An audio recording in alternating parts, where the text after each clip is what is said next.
আমি বানাবো নাগা মরিচ বা বোম্বাই মরিচের আচারের জন্য এখানে আমি সবকিছু রেডি করে নিয়েছি। নাগা মরিচের আচার বানানোর জন্য টক হিসেবে আমি আমটা ব্যবহার করতেছি। তারপরে কড়ার উপর তেল দিয়ে আমি আস্ত পাঁচফোড়ন, আস্ত রসুন আর সরিষা বাটা দিয়ে খুব ভালো করে ভেজে নিতেছি। এরপরে দিয়ে দিলাম আদা রসুনের পেস্ট। তারপরে একে একে সব ধরনের গুঁড়া মশলা দিয়ে দিতেছি, হলুদের গুঁড়া, মরিচের গুঁড়া, ধনিয়ার গুঁড়া, জিরার গুঁড়া আর দিয়ে দিয়েছি লবণ। এরপরে মশলাটা খুব ভালো করে কষানো হয়ে গেলে এখানে আমি আমগুলা দিয়ে দিতেছি।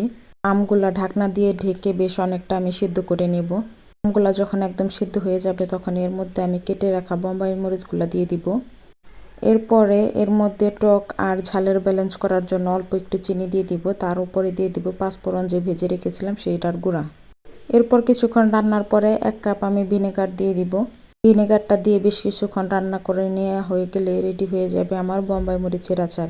আপনাদের কাছে যদি ভালো লেগে থাকে তাহলে একটি লাইক দিয়ে যাবেন।